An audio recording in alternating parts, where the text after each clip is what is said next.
Hey, we're going to solve a quadratic equation. It's q squared plus 2q plus 2 equals 0. Everything's on one side, which is a requirement for the quadratic equation. Excuse me, to use the quadratic formula. So let's identify our ABC. In this case, A is understood to be 1, B is is 2, C is 2. So at least when we go to use our quadratic formula, which is x equals, or in this case, q equals, let's be a little bit more specific here, q equals negative b plus or minus square root of b squared minus 4ac all over 2a. At least we got some small numbers to work with. Okay, 1, 2, 2.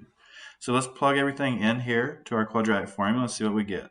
Q equals negative b, so that'll be negative 2, plus or minus b squared, so 2 squared will be 4, minus 4ac, so it'll be 4 times 1 times 2, so it'll be minus 8, and all over 2a, so that'll be 2.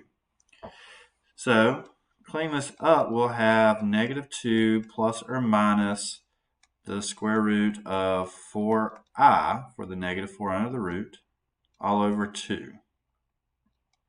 Okay, if you're missing some steps there, let me know and I'll try and fill you in. But let's kind of keep going here. So negative 2 plus or minus 2I over 2. And in this case, once again, we can split this into two parts, make it negative 2 over 2 plus or minus 2 over 2I.